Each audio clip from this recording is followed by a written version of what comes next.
La orilla del miedo, donde tus historias hayan vida. Espero que puedan pasar esta historia en su canal.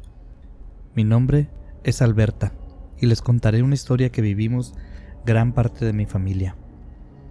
Necesito darles un poco de explicación para que este relato sea más entendible. Espero de verdad que lo disfruten. Mis abuelos, durante su infancia, tuvieron una situación económica precaria. Por supuesto, esto es por la suerte que le ha tocado a sus padres, a mis bisabuelos. Y uno de los principales motivos que unió a mis abuelos como pareja dentro del matrimonio, además del amor, por supuesto, fue el dinero. Ellos eran una pareja muy bonita y comprometida uno con el otro, y estaban dispuestos a trabajar 25 horas al día por tener ingresos mayores.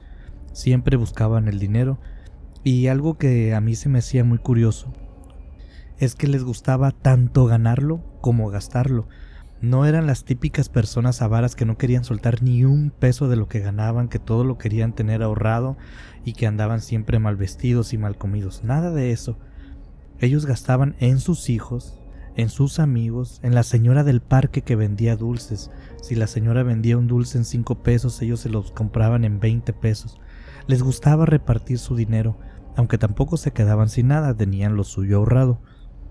Precisamente por esta característica, la generación que está por encima de la mía todavía le tocó vivir muy bien, porque mis bisabuelos y mis abuelos les dieron prácticamente todo lo que quisieron. Mi madre es la única hija de mis abuelos. Además, tuvieron 2 hijos más. Solo eran 3 hermanos, que para esos tiempos eran pocos hijos, la verdad, pero les repito que no eran una pareja común. La primera en partir de este mundo fue mi abuela. Sufrió un problema de salud y se nos adelantó en el camino. Mi abuelo la siguió pocos meses después.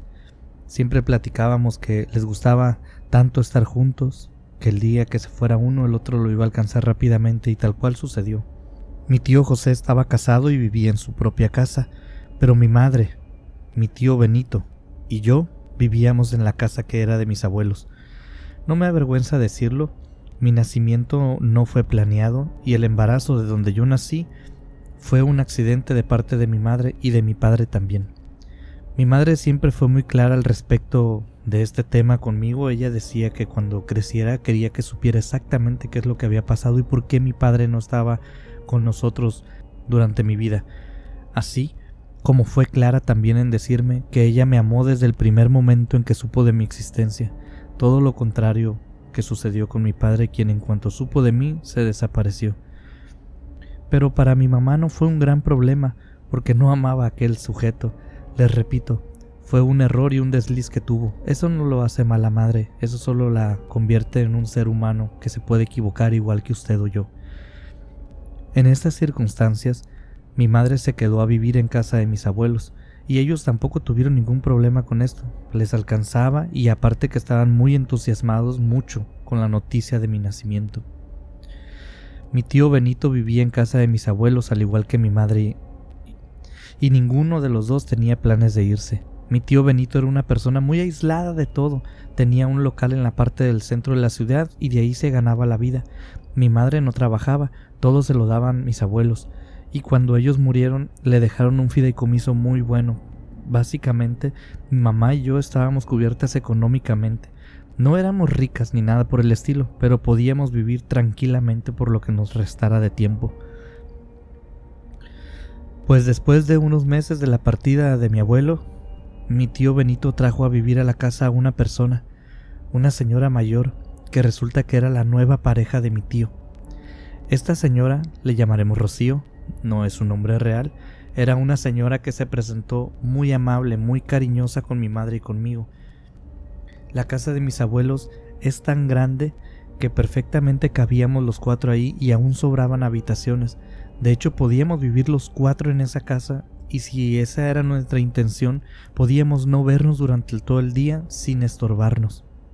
Era costumbre de mi tío José venir todos los domingos a visitar a mis abuelos, a sus papás, y esa costumbre no terminó cuando ellos murieron. Él siguió viniendo todos los domingos, pero ahora a visitar a sus hermanos. El primer domingo que Rocío coincidió con mi tío José y con que todos mis tíos estaban ahí junto con mi mamá y que también estaba Rocío, se llevaron súper bien. Nadie le dijo nada a mi tío Benito por la diferencia de edad, y eso que era bastante notoria. La señora debía de tener alrededor de 60 y muchos años y mi tío José unos 40, pero nadie le decía nada porque nadie debe meterse en la vida de nadie, y él era un hombre independiente y ella parecía una buena señora. En esos domingos donde se juntaban los tres hermanos, hablaban muchas cosas, se reían, cantaban, comían juntos, como si mis abuelos aún estuvieran entre nosotros. Recuerdo que ellos decían que a sus papás no les gustaría verlos separados, les gustaba verlos reunidos y de buena gana, así que así lo siguieron haciendo después de que ellos murieron. Pocas veces se hablaba, pero en alguna u otra reunión se habló sobre la situación de la casa, la cual quedó a nombre de los tres hijos por partes iguales, y ninguno tenía problemas, Nadie quería la casa para él, ni nadie quería venderla, o por lo menos eso parecía durante un tiempo, porque un domingo en una de estas reuniones familiares, mi tío Benito dijo que la quería vender, y que con el dinero que les dieran a mi mamá y a él, ellos cada uno podrían comprar una casa y vivir separados en una buena casa. Mi madre no estuvo de acuerdo porque decía que era la casa de sus padres y que había muchos recuerdos entre las paredes. Además, que nadie necesitaba dinero, ni José, ni ella, y mucho menos Benito, que tenía su puesto.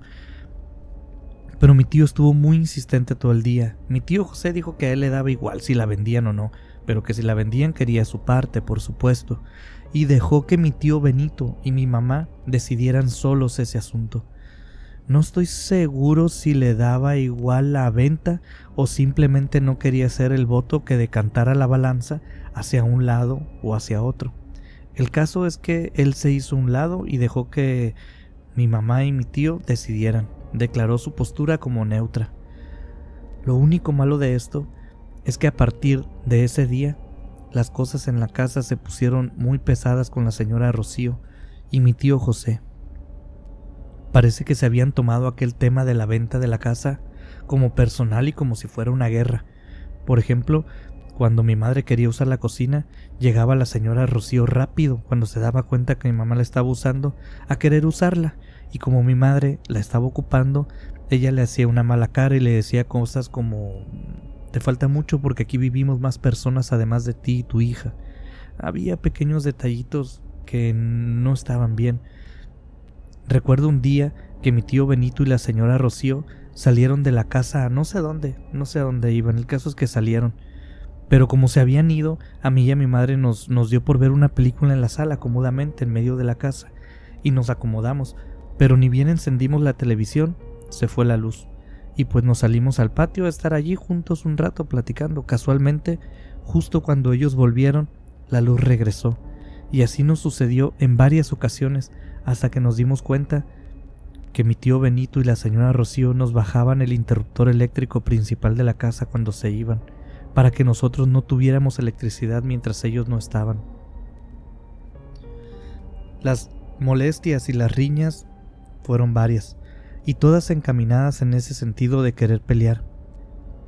Supongo que querían que mi madre decidiera vender la casa, pero mamá no tenía necesidad y no estaba dispuesta a hacerlo. Mi madre decía que a mi tío Benito le iba lo suficientemente bien como para que él se comprara su casa solo en caso de querer, y si quería irse, que se fuera él. Ella quería quedarse en la casa de sus padres. De hecho, le ofreció comprarle a mi tío Benito su parte para que él pudiera irse, pero no aceptó.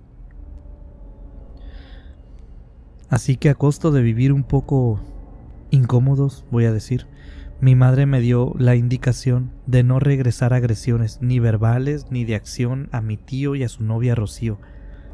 Con el tiempo y por la forma en que empezó a comportarse mi tío Benito, mi tío José de hecho también dejó de venir a la casa de mis abuelos. Las visitas familiares de los domingos se acabaron. Él simplemente se alejó de sus hermanos porque la convivencia ya no era agradable. Pasaron unos meses difíciles, pero un día mi tío Benito y Rocío le hablaron a mi madre para platicar. Hicieron una cena especial, el platillo favorito de mamá, albóndigas con espagueti y camarones. Estuvieron charlando los tres. Yo estaba siempre a un lado de mi madre, pero en ese tema yo no me metía, eran las indicaciones de mamá. Mi tío Benito y la señora Rocío se disculparon con mi madre por el comportamiento tan infantil que habían tenido. Lo reconocieron en esa cena, en esa noche. Le dijeron que estaban muy apenados y que de ahí en adelante todo cambiaría, que querían llevarse bien con ella y que lamentaban mucho que el tío José ya no viniera a nuestra casa. Hicieron comentarios de este tipo y desearon que todo fuera mejor. Mi madre no lo dijo abiertamente, estaba escuchándolos atentamente, educadamente. Ella es una persona súper educada, pero yo la conozco muy bien. Se veía en su cara que poco a poco ella cambiaba de un estado de defensa, con el que había iniciado la cena en una posición a la defensiva, a un estado de felicidad. Se iba relajando. Conforme mi tío Benito le iba diciendo que todo iba a cambiar, ella se empezó a relajar.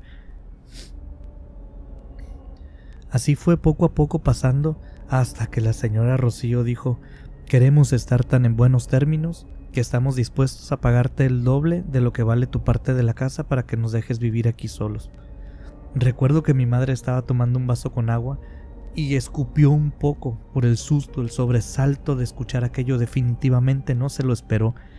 Entonces sí vi a mi madre desencajada en tiempo cero. Todo el autocontrol que había tenido hasta ese momento se esfumó, y como si fuera un volcán dormido durante años, hizo erupción y arrasó con todo a su paso. Le dijo de todo a la señora Rocío. A mi tío Benito ni lo tocó, seguramente porque él no decía nada, solo discutían Rocío y mi madre. Pero mamá le dijo que hasta que ella llegó empezaron los problemas, que antes todo era felicidad, que era la familia perfecta, que era una problemático, que era una mantenida por no trabajar, que de seguro ella había metido esas ideas en la cabeza de mi tío Benito. Hasta le dijo vieja. La cosa se salió de control esa noche. Yo nomás estaba esperando que se pararan a golpearse para poner a separarlas, pero por suerte la cena simplemente se interrumpió y la señora Rocío se levantó y se dio la vuelta diciendo que esto apenas empezaba, y así se fue de la mesa. Mi tío José se puso de pie y dijo: discúlpame hermana, hablaré con ella, esto no debió haber sucedido. Se dio la vuelta y se fue también. Las cosas a partir de aquí parecieron estar en un estado de calma, pero era una calma artificial. No sé si han estado, por ejemplo, en un huracán. Además de ser un espectáculo glorioso de la naturaleza, es algo muy especial, porque el aire se llena de una energía rara, se siente el aire diferente, el ambiente, el cielo se comporta de una manera muy especial. Por ejemplo, si tienen la suerte de estar justo debajo del lugar por donde por encima va a pasar un huracán, pueden presenciar el inicio de los vientos. El primer acercamiento del huracán empieza con algunos vientos leves y conforme más se acerca, los vientos arrecian. Se va acercando el ojo del huracán y con cada acercamiento los vientos se vuelven más y más fuertes.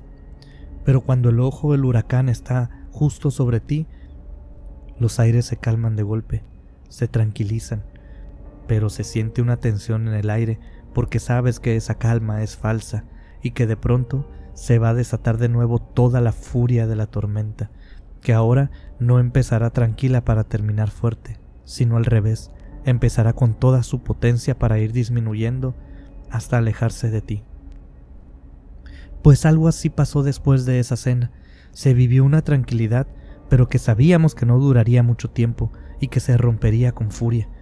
Mi madre poco a poco empezó a ponerse muy nerviosa.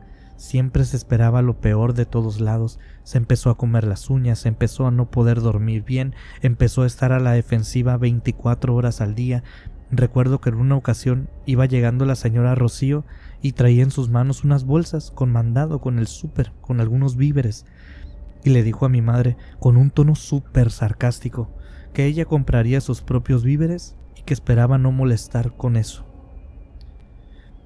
Mi madre ese día se puso muy triste, hasta la escuché hablar con una amiga suya porque ella pensaba que quizás de verdad estaba haciendo algo mal, pero no era el caso, o por lo menos en mi opinión. Si ella no quería vender o dejar esa casa, estaba en su derecho, tanto mi tío y la señora Rocío por querer venderla y otros por no querer venderla. Pienso que los dos estaban en lo correcto. La cosa es que el estado anímico de mi madre en estos meses se fue al suelo. De hecho, yo la vi muy triste, y les diré las cosas como son. Inclusive empecé a vigilarla porque temí que se quitara la vida. Ya no se levantaba de su cama, no se arreglaba, no hacía ejercicio, a veces no contestaba llamadas de amigas suyas muy cercanas. Se veía que estaba empezando a decaer en un caso de depresión. Yo le sugerí ir a ver un psicólogo. Supongo que aceptó por mi insistencia, pero no iba de muy buena gana. A decir verdad, prácticamente la tenía que llevar a rastras. Pero si ese era lo que había que hacer, yo la arrastraría con tal de que ella mejorara. Sin embargo, después de un par de sesiones semanales, el doctor nos pide llevarla mínimo 2 veces por semana. Y así lo hicimos, pero mi madre no mejoraba. Sabemos de antemano, estábamos conscientes de que este tipo de problemas no son como un dolor de estómago, que te tomas una píldora y al día siguiente o quizá a las horas ya estás mejor.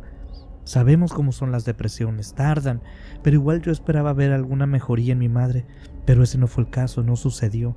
Pasaron los meses y la situación no cambiaba. De hecho, creo que estaba empeorando. Yo esperaba a mi madre afuera del consultorio, no quería interferir dentro de su consulta y este doctor tenía una recepcionista ahí que le organizaba las agendas y le recibía a la gente. Ya saben cómo es esto de la persona que está en la entrada de un consultorio. Y con ella yo hice muy buenas relaciones. De hecho, nos quedábamos platicando mientras mi madre estaba dentro y a veces era 1 hora, 2 y pues 2 o 3 veces por semana. Es obvio que platicábamos mucho. Era una señora mayor, no crean que era una persona joven o algo así. Era una persona muy agradable y con muy buena conversación. La cosa es que esta recepcionista un día me dijo: mijita, yo tengo buen ojo para estas cosas, no me lo tomes a mal, pero a tu mamá te la están trabajando y muy fuerte, le están haciendo mucho daño, aquí nomás están tirando su dinero, mejor ve con esta persona, ella te va a ayudar. Mientras me dijo esto me dio una tarjetita de presentación de estas rectangulares que se utilizan o que se utilizaban ya, todavía hay algunas personas que lo utilizan. Era una tarjetita que no tenía casi información, solo tenía un nombre y una dirección. No tenía número de teléfono, ni ningún logotipo, ni ninguna imagen, ni ningún diseño de colores. Le pregunté yo acerca de esto, que sí que era, a qué se dedicaba esta persona o por qué me decía esto, y ella me dijo que debía ir personalmente con mi mamá. Y yo la verdad soy medio bruta, así que no entendí de primeras a qué se refería, así que empecé a hacerle más y preguntas, hasta que casi me dijo: ay, mijita, no sé quién sea, porque para tener a tu mamá sí deben de tenerle mucho odio. Lo que te estoy diciendo es que a tu madre alguien le está haciendo brujería. Lo que tiene ella no se arregla con un psicólogo, en este consultorio no va a ser. Y no le digas a mi jefe que yo te dije esto. Ve a visitar a esa persona. Me relajé mucho al escuchar eso. Nomás le di la suave a la señora de la recepción, porque sinceramente yo no creía en nada de esto. Obviamente la recepcionista no sabía nada del problema con mi tío y la señora Rocío, que fueron quienes inmediatamente me vinieron a la cabeza cuando dijo aquello, pero yo escépticamente dije en mi mente: no, eso no existe, esta señora está loca. Sin embargo, mi madre no permanecía quieta en su enfermedad. Su depresión iba cada vez más y más en aumento. Mi tope, mi límite, fue cuando mi madre empezó a despertarse en las noches y decir que había alguien en su habitación, que alguien estaba oculto quizás en la casa y que quería hacerle daño, que revisáramos cada rincón. Y ya les dije que la casa no es pequeña. A veces pasábamos horas revisando hasta que ella se volvía a acostar, simplemente se aburría, pero no lo hacía en calma. Sin embargo, el cansancio tarde o temprano la hacía caer dormida. En una de estas noches de vigilia nocturna junto a mi madre, que a veces tenía yo que pasar horas abrazándola para que se medio tranquilizara, y créanme, les digo, esto no era para mí ningún sacrificio, yo amo a mi madre, pero lo que les quiero decir es que en medio de una de estas situaciones que yo tenía a mi madre recargada, abrazada en mí, a lo lejos, en la mesita, vi la tarjeta que me dio la recepcionista. Y no sé, algo hizo clic, algo me llamó, como si aquella imagen, aquella tarjeta, aún lo recuerdo en mi mente, como si esa tarjeta se hiciera ver en medio de todos los detalles que había en mi campo panorámico. Algo me dijo que debía de intentarlo, algo me estaba llamando. Nosotros nunca dejamos de ir con el doctor que trataba a mi madre, pero pensé que si la recepcionista me dijo que estábamos tirando el dinero con aquel médico, bien podríamos tirarlo también con otra persona, porque no es nuestro dinero. Nosotros podemos tirarlo donde quisiéramos. Así que el día siguiente le dije a mi madre que lo íbamos a intentar, le platiqué lo de la recepcionista, pero mi madre para ese tiempo, la verdad es que ya era como un zombie, era una persona casi incapacitada. Podrías pedirle lo que fuera y era casi seguro que no pondría resistencia. Mi tío Benito, cada que la veía, decía cosas como: creo que ya la puedo demandar, ella no puede ni tomar una decisión.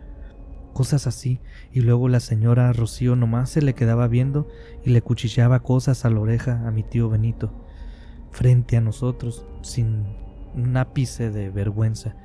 Yo casi la podía ver, imaginármela, verla con una lengua viperina y ojos de serpiente envenenando la cabeza de mi tío nomás. Pues la cosa es que me llevé a mi madre hacia la dirección que marcaba la tarjetita. ¿Qué nos íbamos a encontrar? No sabía. ¿A quién buscaba? Tampoco lo sabía, pero sí sabíamos que debíamos intentar algo. Llegamos a este lugar y era una casita muy bonita, no humilde, no rica, solo una casita bonita en un buen vecindario. Toqué la puerta y salió una niña. Le mostré la tarjeta. Me indicó que pasara y me sentó en la sala de la casa. Esperé unos minutos junto a otras personas. Mi madre estaba a un lado mío y me pidieron pasar a uno de los cuartos. Entré junto a mi madre y el cuarto estaba lleno de cruces en las paredes, imágenes y algunas plantas en las orillas de la habitación. Había una mesita cuadrada de madera y sentada frente a ella una señora, quien nos indicó con su mano que tomáramos asiento. Amablemente nos hizo la seña. Había 2 sillas de plástico frente a ella y ahí nos fuimos a sentar. Les digo que mi madre parecía estar bien si la veías así sin atención. Sí se veía delgada y todo, pero si tú no la conocías de antes, si no le ponías atención, parecía que estaba bien. Pero si le ponías un poco de cuidado, se notaba que algo en ella no andaba correctamente. Se veía como con una mirada ausente. Aquella señora que nos invitó a sentarnos a la mesa junto a ella ni siquiera nos saludó, nos hizo la seña, nos sentamos y nos dijo: les iba a preguntar qué ayuda requerían, pero ya no se preocupen, veo todo claramente. Me volteó a ver y me dijo: no digas nada, te voy a decir cuáles son sus opciones, no son muchas. A mí no me gustó la forma en que ella tomó la batuta de la situación inmediatamente, dejándonos por un lado. La paré en seco y le dije: disculpe usted, no quiero ser grosera, pero quiero saber cuánto va a costar todo este asunto, porque no tengo mucho dinero. La verdad es que sí teníamos mucho dinero, o por lo menos un buen dinero guardado. Estaba segura que eso no sería un problema, pero no quería que se colgaran de ahí o que supieran que yo tenía dinero.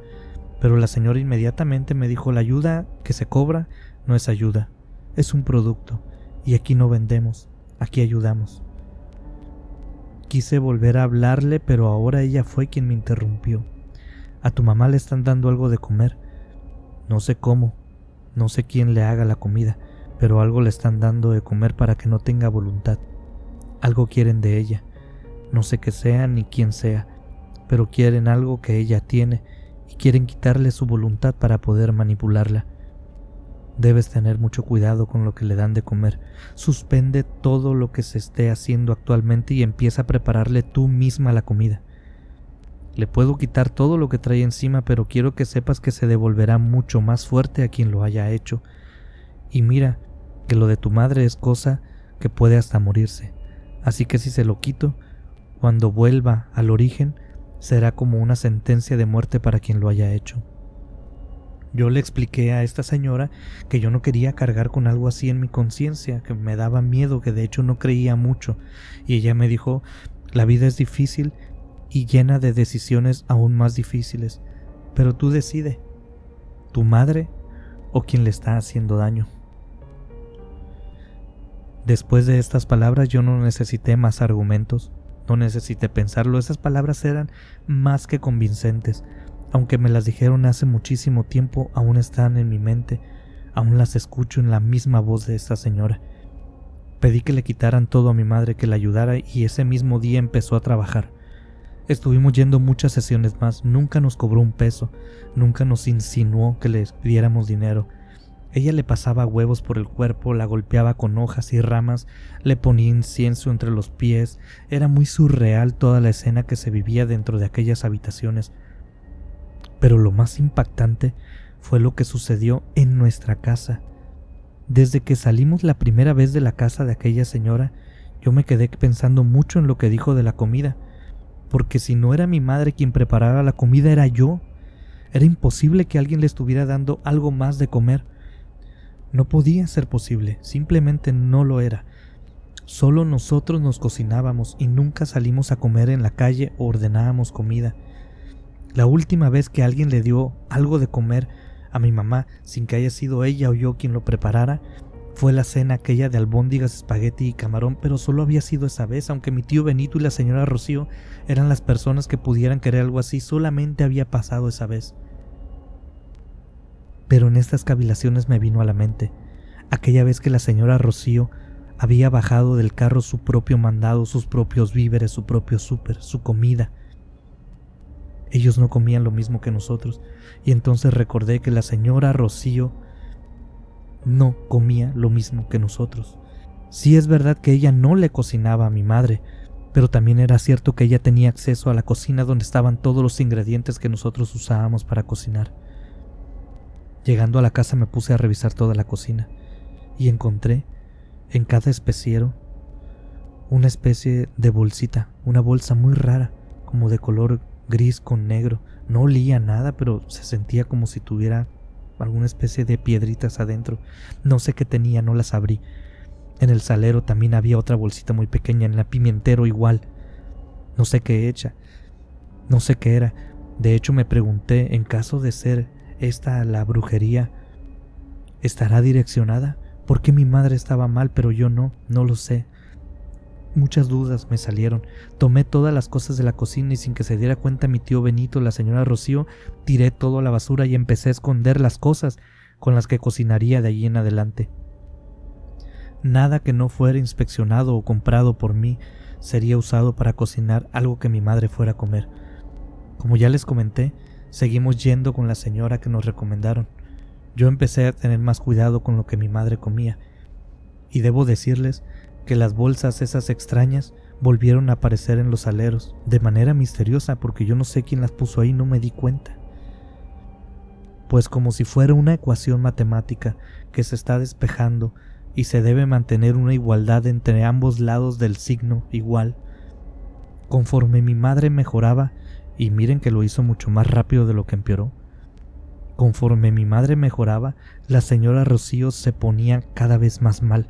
Empezó con pleitos con mi tío Benito, después empezaron los gritos por toda la casa, después los terrores nocturnos. Gritos se escuchaban desde la habitación de mi tío Benito y la señora Rocío, gritando como terror. A los pocos meses mi madre estaba recuperada y la señora Rocío tuvo que irse de la casa por deseos de mi tío Benito, quien dijo que su novia, la señora Rocío, parecía que había perdido completamente la razón. Hasta fue al local de mi tío y le destrozó todo, buscando a una mujer escondida o señales de una infidelidad, no sé.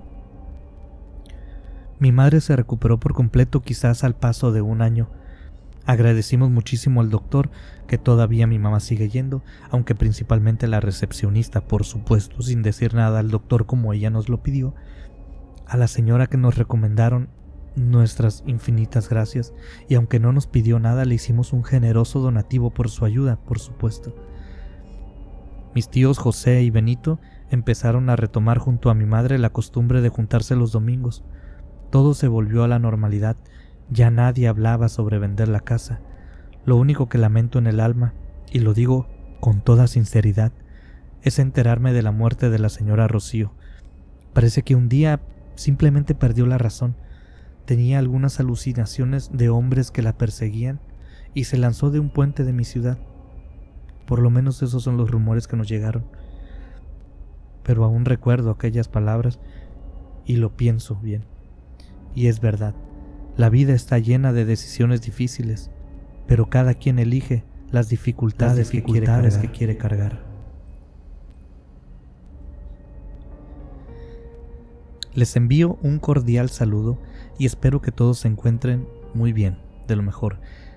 Les quiero contar algo que sucedió en la casa de mi familia, específicamente en casa de mi madre hace muchos años ya. De este suceso fuimos testigos muchísima gente de la familia y personas ajenas a nuestra familia también lo vivieron. Podrá sonar algo curioso por ser el inicio de mi historia, por estarla escuchando donde la están escuchando, pero déjenme decirles que yo no creo ciegamente en el tema paranormal, por lo menos no de una manera religiosa o como si fuera una fe. Estoy totalmente consciente de que puede ser una posibilidad su existencia, pero también soy consciente de que una posibilidad hay que no exista. Sin embargo, no soy ciego, no soy ajeno a las pruebas, las veo, las puedo tomar en cuenta, los eventos, pero creo que el que no tengamos la respuesta para ciertos fenómenos no amerita que tengamos que creer en la primera teoría que se nos viene a la mente. Quiero platicarles sobre mi familia. Yo y mis 2 hermanos somos hijos de un matrimonio muy feliz y muy próspero, tanto en tiempo como en amor. Tienen muchísimo tiempo de casados y se quieren mucho. Llevan casados mis padres alrededor de unos 60 años. Son un par de viejecitos hermosos y amables. Todo mundo los quiere y por supuesto nosotros que somos sus hijos también. Como es natural, yo y mis 2 hermanos crecimos en casa de mis padres. Mi hermano menor se llama Gerardo, después sigo yo que me llamo Horacio y por último mi hermano mayor. Su nombre es Mateo. Sin poder decirles el por qué, porque no lo sé, desde hace mucho se usa que el hermano mayor cuide de los hermanos menores. Era, por decirlo de algún modo, responsable de ellos. Y este era el caso de mi hermano Mateo. Al mismo tiempo, al tener esta tarea en sus hombros, mi hermano Mateo, por supuesto, también hacía gala de una autoridad frente a nosotros, porque él es el que tomaba las decisiones, por lo que yo y mi hermano menor debíamos de obedecerlo en la mayoría de sus peticiones. Digo, no éramos sus esclavos tampoco, pues, pero sí nos podía pedir algo y como él era una persona responsable y a cargo de nosotros, era casi seguro que nosotros teníamos que ayudarle en lo que nos pidiera. Mis padres trabajaban los dos, así que pasaban mucho tiempo fuera de casa y mis hermanos y yo pues pasábamos tiempo solos y mi hermano Mateo era quien se encargaba de mantener la casa en orden. Él jamás descuidó sus estudios, era un excelente estudiante, siempre sacaba buenas calificaciones y además a mis padres siempre se le daban buenos comentarios sobre mi hermano Mateo desde la escuela, desde los vecinos, todos sus amigos. Era un buen muchacho. Mateo tuvo una novia, una nada más, en toda su vida solo tuvo una novia, una muchacha muy bonita, de una familia que vive aquí en mi colonia. Era una buena muchacha, muy guapa, de buenas costumbres. Mi hermano, como ya les mencioné antes, también le precedía su reputación. Un hombre joven, responsable, atento, maduro. Era obvio que se consiguiera una novia tan bonita, un partido tan bueno y de reputación, por supuesto, parecida a la de él. La vida de mi hermano Mateo parecía ejemplar. Llevaba un muy buen rumbo, al igual que la de la muchacha, pero ¿saben qué? Como se ha dicho tantas veces, cuando todo va perfecto es porque algo está por salir mal, y ese fue el caso con mi hermano Mateo. Él ya tenía algunos años con aquella hermosa muchacha, y si no mal recuerdo tenían hasta intenciones de casamiento. Eran una pareja muy bonita, envidiable.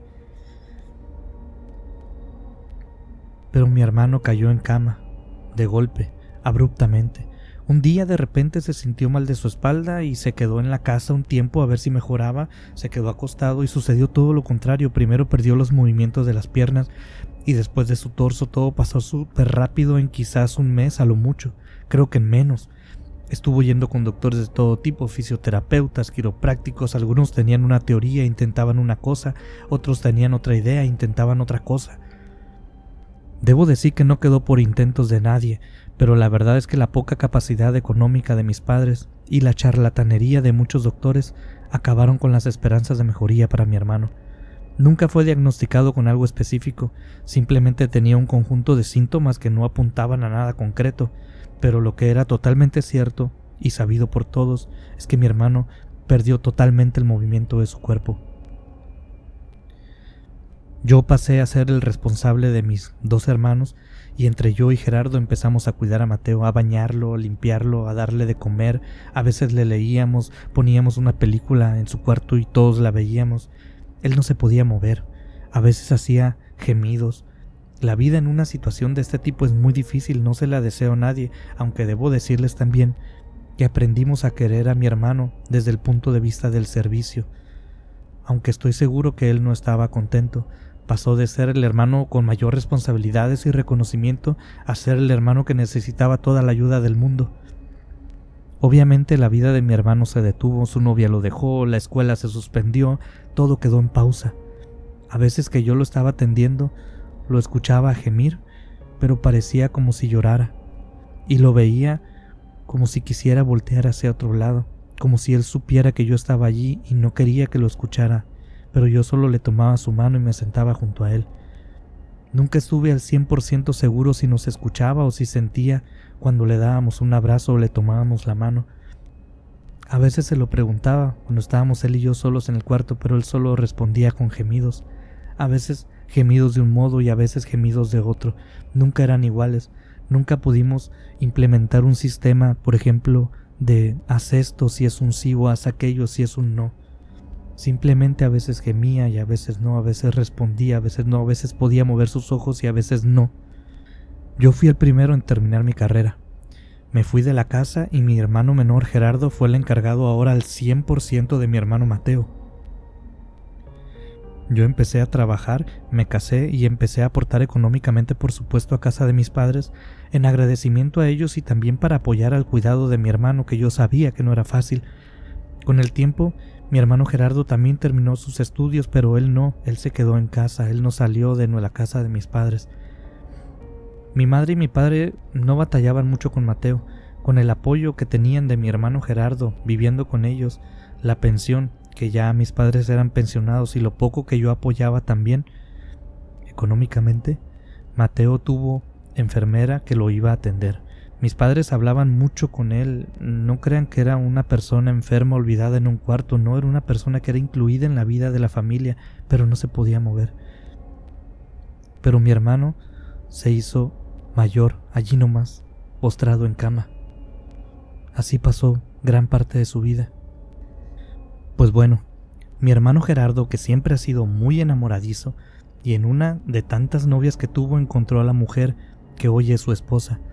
Pues nosotros sabíamos que mi hermano iba en serio con alguna de sus novias cuando la llevaba a casa de papá. Siempre hacía lo mismo, nos llamaba a todos para concertar una cena y nos presentaba a su novia. La noche que nos presentó a mi cuñada, ella no se veía a gusto. Todos se lo atribuimos a que era la primera vez que nos veíamos y que no quería regarla, cosas por el estilo. Quería quedar bien con sus suegros, al modo egocéntrico de nosotros. Pensábamos que las acciones de aquella muchacha que veíamos por primera vez, que nunca nos habíamos visto, las acciones de esa muchacha por supuesto estaban definidas por nosotros. Pero resulta que nos equivocamos. A los meses de que mi hermano nos presentó a quien hoy es su esposa, pero que en aquel tiempo era su novia, mi cuñada, nos pidió de nuevo reunirnos otra vez con ella. Nos dijo que ahora era ella quien quería hablar con nosotros. Por supuesto nosotros acudimos al llamado. Todos pensamos que nos iban a anunciar un matrimonio, tal vez un embarazo que ya estaba en puerta. Estábamos en ascuas por ver el motivo de esa reunión tan extraña. Pero vayan ustedes a creer lo que pasó. Nos reunieron y mi cuñada empezó a relatarnos que ella podía ver ciertas cosas, que era muy sensible desde pequeña, que no se dedicaba a nada de brujería ni nada de eso, pero que sí era muy sensible a saber cuando cosas extrañas, presencias extrañas estaban en algún lugar, energías negativas, positivas también, ella se daba cuenta de todo esto. Mi cuñada nos contó sobre la ocasión en que le dijo a su vecina que había alguien en su casa. Ella fue a visitar a su vecina, estaban todos sentados ahí en la sala y le dijo: vecina, hay alguien más aquí con nosotros. Yo no quería decirte nada, pero está muy insistente. La vecina se sacó de onda, dijo: oye, pero ¿de qué me estás hablando? No entiendo lo que me dices. Mi cuñada le describe a su vecina a la persona que está viendo parada junto a ella. La vecina obviamente se saca de onda y le dice: ¿de qué me estás hablando? Entonces mi cuñada empieza a revelarle a su vecina ciertos detalles que ella no tendría por qué saber. Resulta que esta persona era un ser muy querido para ellas, y así fue como la vecina le empezó a creer a mi cuñada sobre este tema. Nos contó varias anécdotas de este tipo, pero lo que más nos impactó fue cuando nos contó sobre la visita anterior a nuestra casa, cuando se había ido a presentar con nosotros. Yo les dije que mi hermano Mateo no estaba escondido en la casa de mis papás. Por supuesto, no es nuestra costumbre ocultarlo, así que también se lo presentamos a mi cuñada. Pero ella nos dijo que cuando vio a Mateo, vio algo sobre él. Vio algo sobre mi hermano Mateo. Vio una especie de araña y nos dijo que eso era lo que tenía mi hermano sin poder moverse. Nos describe un ser de múltiples patas, así como si fueran arañas, que lo tenían sujeto a mi hermano por el cuerpo y se enterraban sus patas dentro del cuerpo de mi hermano. Que esa araña tenía una cabeza humana sin ojos, sin nariz, sin pelo, solo una cabeza humana con una boca, de la que salía una lengua larga y negra y que estaba metida en la garganta de mi hermano. Aún se me pone la piel chinita cuando recuerdo y cuando evoco esa imagen en mi mente. Nos dijo que era un ser oscuro que había sido puesto sobre mi hermano de manera intencional, que alguien le había hecho eso a propósito. No entendí yo del todo lo que estaba pasando, estaba muy confundido cuando nos platicó aquello, nos agarró de golpe, desprevenidos, dijo algo sobre trabajos de brujería, dijo cosas sobre que aquello que estaba encarnado en mi hermano, dijo cosas sobre que el trabajo tenía muchos años y al final nos recomendó ir con un familiar suyo, una prima. Dijo que su prima podría ayudarnos.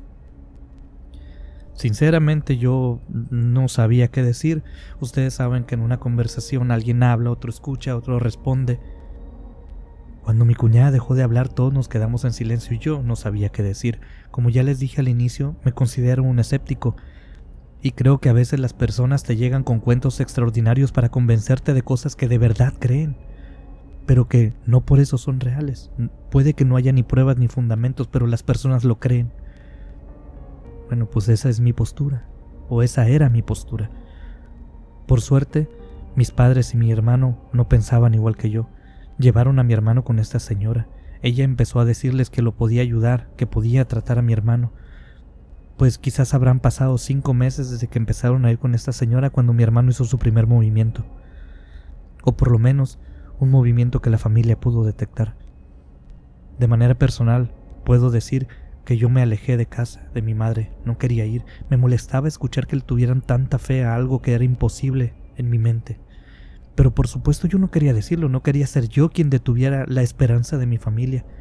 Simplemente me aparté de la casa de mi madre, pero ayudé a todo lo económico que hizo falta porque por supuesto había que pagar gasolinas, vueltas, comidas. Y quizás algo dentro de mí también tenía un poco de esa esperanza que yo no quería matar. Cuando mi madre me habló para decirme que Mateo se había empezado a mover, lo hizo entre llantos y lágrimas. Sentí que el alma se me fue del cuerpo y luego sentí el choque cuando volvió a entrar en mí. No podía creerlo. Dejé inmediatamente lo que estaba haciendo. Habían pasado más de 10 años desde que mi hermano quedó postrado, sin esperanzas médicas. Llegué a la casa de mamá y todos estaban alrededor de mi hermano, quien movía frenéticamente un dedo de su mano, apenas perceptible, pero no dejaba de moverlo. Mi hermano, mi padre, mi madre y mi cuñada estaban allí cuando yo llegué.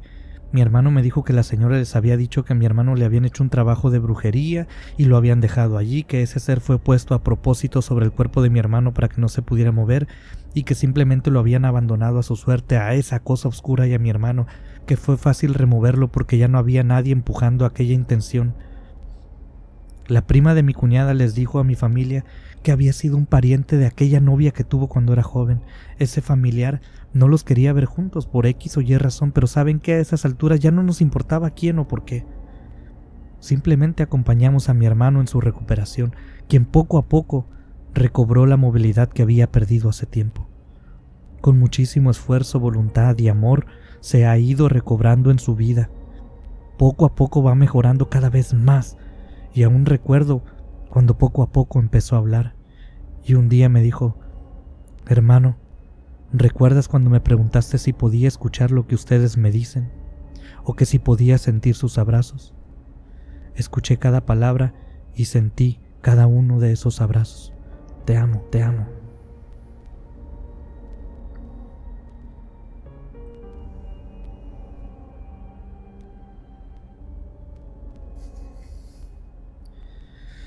Hola, me voy a presentar con un nombre falso, espero no se ofendan, espero también lo puedan entender.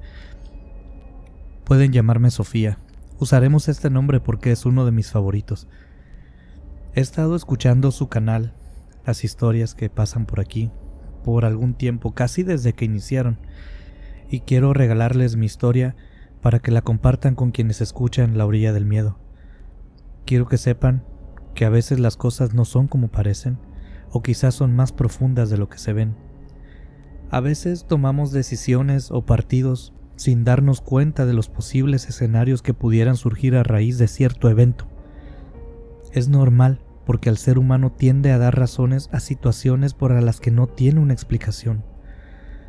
Como les dije antes, me pueden llamar Sofía y quiero contarles que desde hace algunos años me dedico a la sanación espiritual, ayudar a aquellos quienes están sufriendo de alguna mala energía que los aqueja, ya sea porque nacieron con ella o porque alguien se las echó encima, quizás la levantaron en la calle, hay muchísimos motivos, pero yo simplemente me dedico a limpiar.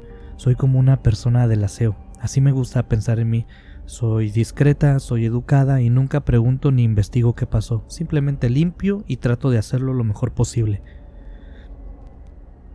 Quizás se pregunten cómo alguien llega a dedicarse a este tipo de oficios, a estos trabajos, porque no hay anuncios en los periódicos con un teléfono donde se pida gente que tenga algún talento espiritual o personas que digan que el que quiera aprender comuníquese al 999-555. Pues bien, a mí me encontró una señora en un mercado. Y así como se escucha, yo trabajaba en un mercado en un puesto de frutas y verduras y junto a este puesto había otro puesto donde se vendían vasos, platos, tenedores, cuchillos, cosas de ese estilo. Un mercado es un lugar divertidísimo para trabajar, La cantidad de gente con la que te encuentras es inmensa y muy variada.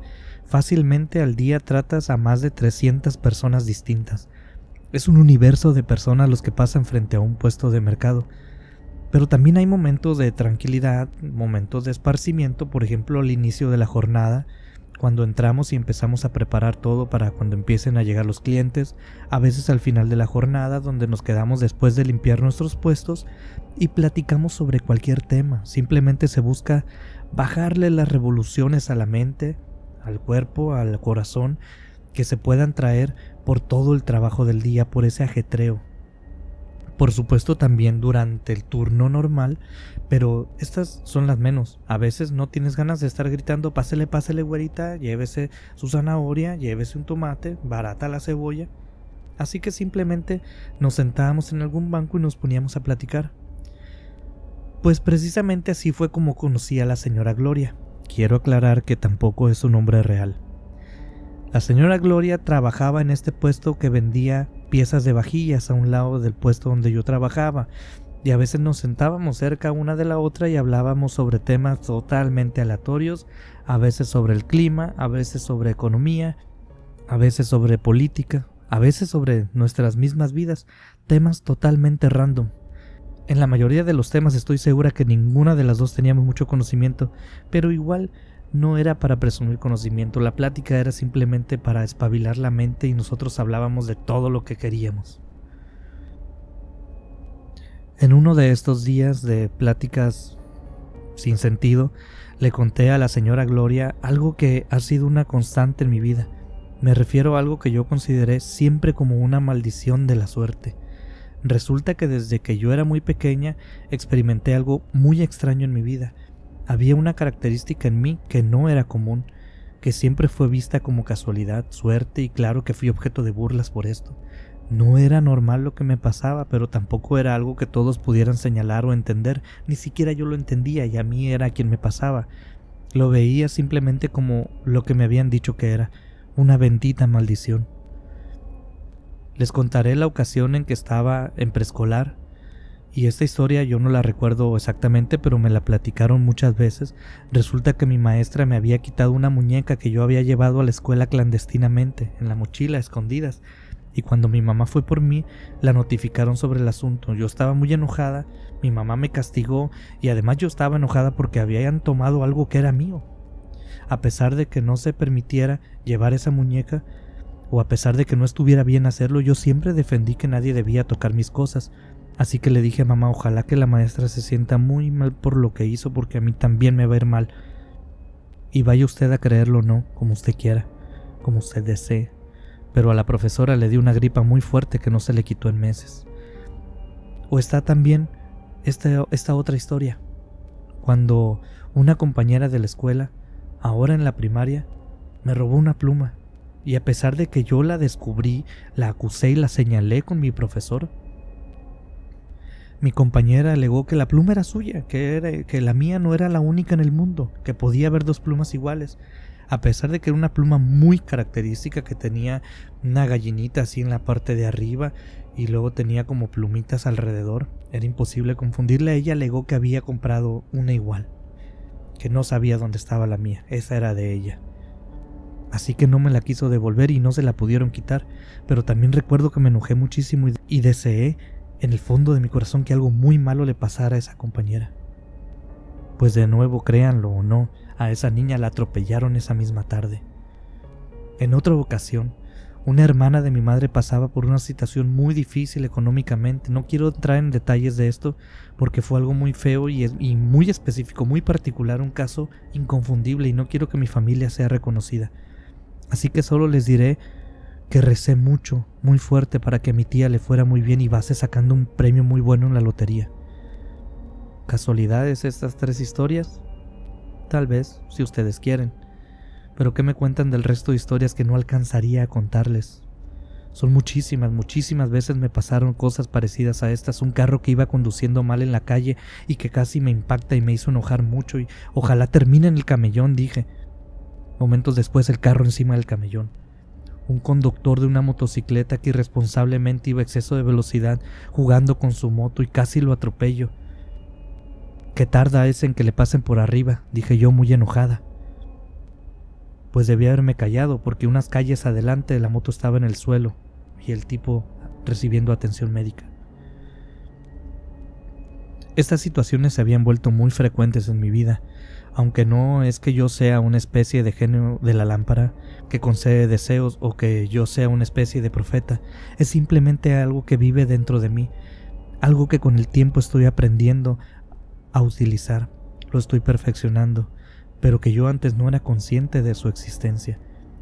Lo que las personas llaman brujería no es otra cosa sino que la manipulación de energías. Esas energías influyen muchísimo en nuestras vidas. Veámoslo de este modo: si usted está rodeado de una fragancia agradable, tendrá a su alrededor cosas agradables, usted se sentirá bien, le va a ir bien, vas a oler bien, la gente se te va a acercar. Y usted podría poner de buenas a esas personas que se les acercan porque usted huele bien. Pero por otro lado, si usted tuviera un olor a podrido, a pútrido, las personas a su alrededor se sentirán incómodas, no estarán a gusto, las va a poner de malas, todo por ese olor que carga encima. Usted mismo no le va a ir bien porque está viviendo en disonancia. Pues bueno, ahora imaginen que hay personas que pueden manipular la fragancia de las demás personas, que tienen el don de manipular esa fragancia que rodea a las personas. Ahora cambiemos la palabra fragancia por energía. Habemos personas que somos como una manguera que puede disparar a presión energía negativa o positiva, te pueden bañar de lo que quieran. Esto es en esencia la brujería, el que alguien te desee tanto el mal que logre canalizar esa energía y que te vaya bien o mal. Quizás es un ejemplo burdo, pero creo que queda claro lo que les quiero decir. Pues en uno de esos días que yo me encontraba con la señora Gloria platicando de estos temas aleatorios en el mercado, nomás dejando pasar el tiempo, se me ocurrió hablarle sobre esta situación de mi vida. Ella se notó especialmente atraída por este tema, me cuestionó sobre cosas que nadie había hecho antes.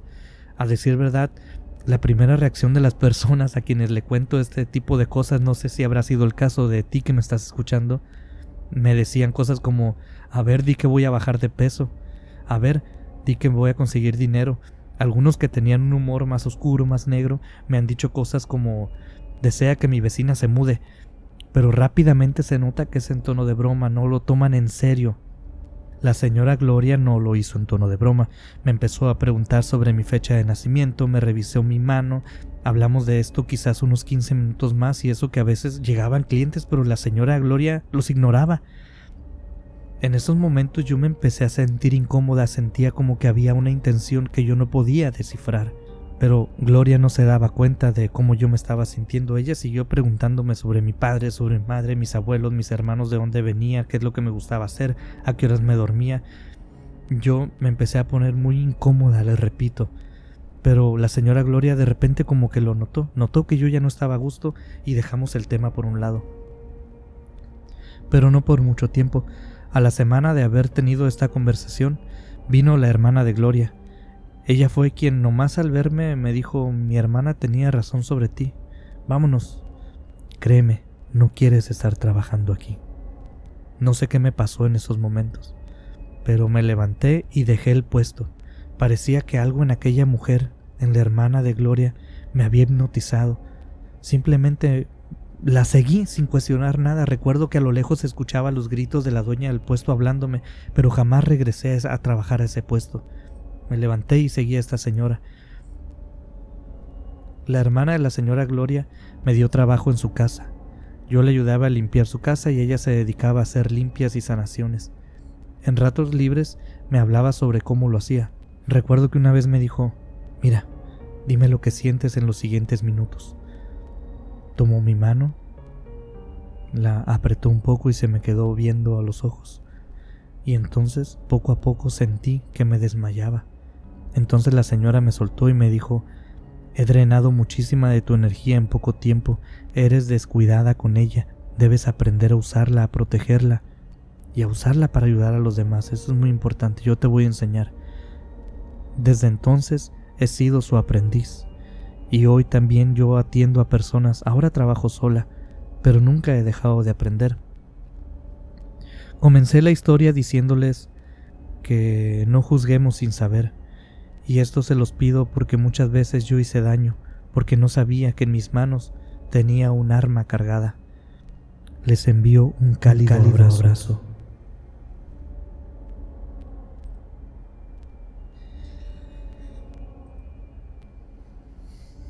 Hola, quiero contarles lo que me sucedió hace algunos años. Algo que espero poder olvidar un día de mi vida, aunque estoy casi seguro que me acompañará por el resto de mis días. Pero lo que más temo es que también me acompañe después de que me despida de este mundo. He sido empresario, comerciante desde muy joven. Puedo decirles que durante mi escuela me apasionaba mucho más vender lápices y borradores que los nombres de los continentes, los métodos para dividir o los cumpleaños de Juan Cuerdas. Era tanta mi obsesión por el dinero que a veces me salía de mi salón para pasar caminando frente a otros grupos, y como los demás compañeros de la escuela ya me conocían, me buscaban si ocupaban algo. Si yo no lo tenía al día siguiente, trataba de conseguirlo para vendérselos. Ni siquiera terminé la secundaria, y todos, alguna vez, creo que nuestros padres nos han dicho: si no quieres estudiar, te vas a vender chicles al semáforo, a la calle, a la esquina. Pues a mí me la dijeron mientras me entregaban una caja de chicles. Ese mismo día volví a casa con 3 cajas de dulces, un dinerito en la bolsa, y era el niño más feliz del mundo. Debo aclararles también que yo no soy el típico vago problemático. Me gustaba vender cosas simplemente. Siempre fui muy respetuoso. Me acercaba a las personas y les decía: buenas tardes, veo que usted no tiene una pluma en su camiseta y se ve que usted es una persona que necesita una pluma en su camiseta. ¿Quiere comprarme una? Tengo estas en excelente precio. Cosas como esa les decía a las personas, y en menos de un año yo tenía un puestecito ambulante que cargaba todos los días. Una jabita con dulces, plumas, mazapanes. Mis padres nunca intentaron disuadirme sobre este tema de las ventas. Ellos se dieron cuenta de lo que estaba pasando. No es que me quitaran el dinero, ellos nunca me pidieron. Simplemente veían que a mí me gustaba hacerlo.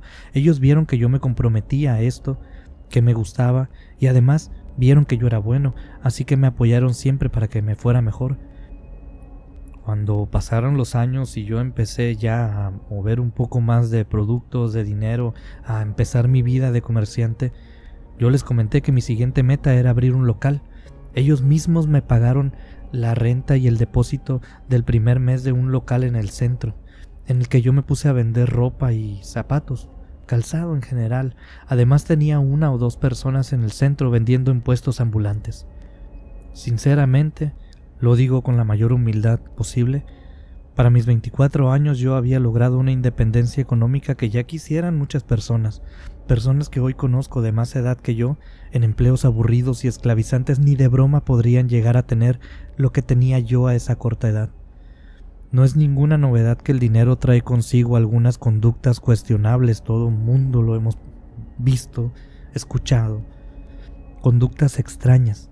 En mi caso fue la superstición, una de tantas conductas. Comencé con una moneda que siempre llevaba conmigo, en mi pantalón o en mi cartera. Esa moneda no se me separaba, era de buena suerte. Después cambié esa moneda por una medalla que cargaba entre mi puesto todo el tiempo. Después pasé al punto de creer en una señora que era bruja, en una mujer que periódicamente me hacía limpias, me curaba de malas energías y me hacía rituales para que me fuera bien. Muchos me decían que esta señora me estaba estafando y quitándome el dinero, pero les voy a decir la verdad, en esos momentos no tenía ni esposa, ni hijos, entonces no me dolía nada pagar por algo en lo que yo tenía muchísima fe. Pero sucedió algo que yo no era consciente, simplemente así es la vida, a veces vas para arriba y a veces vas para abajo, como dicen. Pero en ese momento de mi vida yo era joven y yo no sabía esto, tenía muchísimo tiempo yendo hacia arriba y pensaba que así continuaría mi vida para siempre hacia arriba, siempre en ascenso. Así que cuando me tocó bajar, sentí una presión en mi pecho, algo que nunca había sentido, el miedo de poder perderlo todo, el trabajo de años, el trabajo de mi vida. En estos tiempos, en general la economía estaba muy mal. De toda la sociedad, de mi ciudad, de mi colonia, de mi país, yo tenía mi dinero, mi buen dinero ahorrado. Para ese entonces yo tenía 3 locales, varios puestos ambulantes, recibía mucho dinero constantemente, pero también lo gastaba, tenía que surtir mis puestos, lo gastaba en salarios, lo gastaba en mujeres fáciles, lo gastaba en vicios, en brujerías. Así como el dinero entraba, así salía de mi vida. Yo estaba feliz porque estaba solo, no me importaba mucho perder dinero, porque además de lo que movía mes por mes, pues también me daba para guardar un poco. Pero entonces llegamos a esta parte de mi vida, esa parte donde la vida empezó a cobrar por todo lo que me había dado. No sé si será el karma, Dios, la economía, no sé. El caso es que me fui en picada y no pude detener esa caída, y justo antes de golpear el suelo, antes de morirme por el impacto de la caída, fui a ver a mi bruja, a quien ya le había dado mucho dinero intentando solucionar esto, pero nada parecía funcionar. Fui a verla y debo decir que estaba muy desesperado, iba con una actitud muy hostil y muy agresiva. Le reclamé una vez más por todo lo que me estaba pasando. Entonces ella me ofreció una ayuda, algo que nunca me había ofrecido antes. Me dijo: si quieres salir de esto, mejorar como nunca has mejorado, tendrás que dar algo muy grande, algo que valga mucho para ti. Inmediatamente yo pensé en mis carros, mi casa, mis negocios, y recuerdo claramente que le respondí: si he creado fortuna de la nada, puedo perderla y volver a crearla. Dime tu precio, lo que quieras. Ella se me quedó viendo y me dijo: no es a mí a quien pagarás, y no seré yo quien te cobre. Ven en la noche y veremos lo que sucede. Es algo que vamos a intentar, no es seguro. Me fui de la casa de esta bruja amenazándola que si lo que fuera esa última opción no funcionaba, ella pagaría las consecuencias. Volví por la noche y ella me estaba esperando.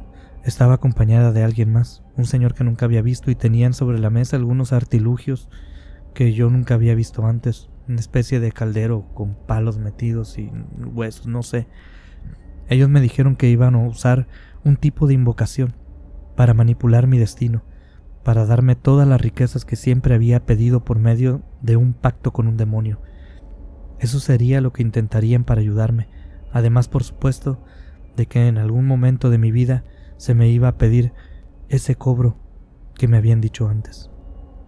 Accedí totalmente a sus peticiones, de hecho lo hice con tanta fe que para mí no fue ninguna sorpresa cuando mis negocios empezaron a ir hacia arriba de nuevo. El dinero empezó a entrar como nunca antes. Volví con ellos para darles un poco del dinero que me había llegado porque quería agradecerles lo que habían hecho por mí, pero ellos no quisieron ni recibirme, no querían saber nada de mí. Me dijeron que del dinero que yo tenía no querían saber nada, que era dinero maldito, y cuando les pedí que me cobraran por haber hecho el pacto me repitió de nuevo: no es a mí a quien pagarás y no seré yo quien te cobre. Disfruté de una vida plena y llena de lujos, mujeres, vicios. No lo voy a negar. Lo hecho está, y no puedo cambiarlo. Pero déjenme contarles cuando mi maldición empezó a tomar forma. Fue un día que me acosté a dormir, como cualquier otro día lo hubiera hecho. Pero mi sueño fue intranquilo. No fue un sueño reconfortante. No fue un sueño revigorizante. Fue todo lo contrario. En medio de aquel sueño, yo me encontraba junto a mi padre, hablando sobre la vida, disfrutándonos mutuamente sentados en una banca, en medio de algún parque o en medio de una ciudad o quizás en medio del desierto, no lo recuerdo, solo recuerdo que era mi padre, la estábamos pasando bien. De repente, a lo lejos, puedo ver a un ser enorme, grandísimo en la distancia observándonos. Tenía una piel que parecía arder como el fuego, era de un color rojo y parecía estar reseca. Tenía una herida en su abultado vientre que le colgaba casi hasta las rodillas, una herida que parecía estar abierta y supurando. Tenía unas patas peludísimas como si fueran de algún animal. También sus senos le colgaban, eran flácidos, aguados, al descubierto. No tenía más que un taparrabos. En medio de estos pares de senos había una cadena de oro, grandísima, exagerada. Tenía una cabeza muy afilada de forma triangular, su mentón era afilado y salido, y de la parte de arriba de su cabeza emergían dos cuernos larguísimos, se retorcían en el aire. De manera independiente, no eran simétricos el uno con el otro. Alrededor de su cuerpo parecía tener incrustadas monedas de oro o piezas de color dorado, piedras, no sé si eran piedras, lingotes, monedas, pero parecía tener esas incrustaciones de oro en su piel. A lo lejos, esa figura nos miraba, y yo no pude más que guardar silencio. En medio de aquel sueño me dio un terror esa visión. Mi padre seguía hablando conmigo, disfrutando, pero parecía que no estaba viendo aquello que nos estaba a la distancia observando. Solo lo podía ver yo. En algún momento de aquel horrible sueño esa cosa señaló a mi padre, y yo entendí perfectamente lo que estaba pasando. Mi padre sería el cobro que aquel ser me haría por haberme dado toda aquella riqueza que yo anhelaba hacía tiempo atrás. Negué con mi cabeza, lloré y le grité en mis sueños que no, que eso no era posible, que no iba a suceder, pero aquel ser continuaba riéndose en las distancias. Desperté empapado y lleno de miedo, pero a las pocas semanas mi padre murió de un infarto fulminante al corazón. No tuvo oportunidad de sobrevivir. Pero aquella maldición no había hecho sino comenzar. La siguiente persona con la que soñé y que aquel ser horrible me la señaló fue mi madre. Después pasó igual con mi primer y único hijo y luego con mi esposa. Hoy vivo solo, no me acerco a nadie, intento no querer a nadie. Vivo en medio de una soledad absoluta, rodeado de lujos, sí, pero no sé si he terminado de pagar o no por esos lujos. Solo les puedo decir que no tengo la valentía para quitarme mi vida. No sé lo que me espera del otro lado. De todas formas, como les dije antes, lo hecho está.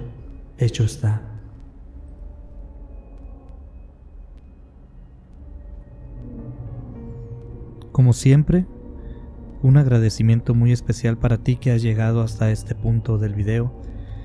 Y por supuesto, un agradecimiento aún más especial para quienes nos han acompañado en esta 10ª temporada y para todos los que nos acompañan desde la primera temporada. Este es el último video de la 10ª temporada, el siguiente empezaremos con la 11ª. Queremos agradecerles a todos ustedes que comparten nuestras historias con personas que quizás les interese el tema, a todos ustedes que nos escuchan semana con semana, aunque sabemos que hay personas que a veces dejan pasar 2 o 3 semanas para escuchar historias un poco más largas. También queremos agradecerles a todos por sus opiniones, por sus consejos para mejorar. A ti que nos has enviado una historia, que sé que me estás escuchando, muchas gracias. Una parte de este canal es tuyo. Y por supuesto, a todas estas personas que comentan nuestros videos semana con semana. Queremos enviarte, Luzmina, un abrazo muy especial para ti, como todas las semanas. Queremos enviarle un saludo a Ariel, a Jenny Esteves, quien nos escucha desde Ciudad de México, Kiri Ellison hasta Nueva York, Julio Alberto, Eva Ramírez, El Chacal, a nuestro amigo G. Socias, Montañismo, a Celina Moraes hasta Francia, te enviamos un gran saludo. José Antonio Perusquía, pendientes tenemos la deuda, está por comenzar, estate atento. A nuestra amiga Lupita HCT895, Carol Soto 72, a todos ustedes les enviamos un enorme saludo y los invitamos dentro de 7 días a escuchar de nuevo los sonidos de La Orilla del Miedo.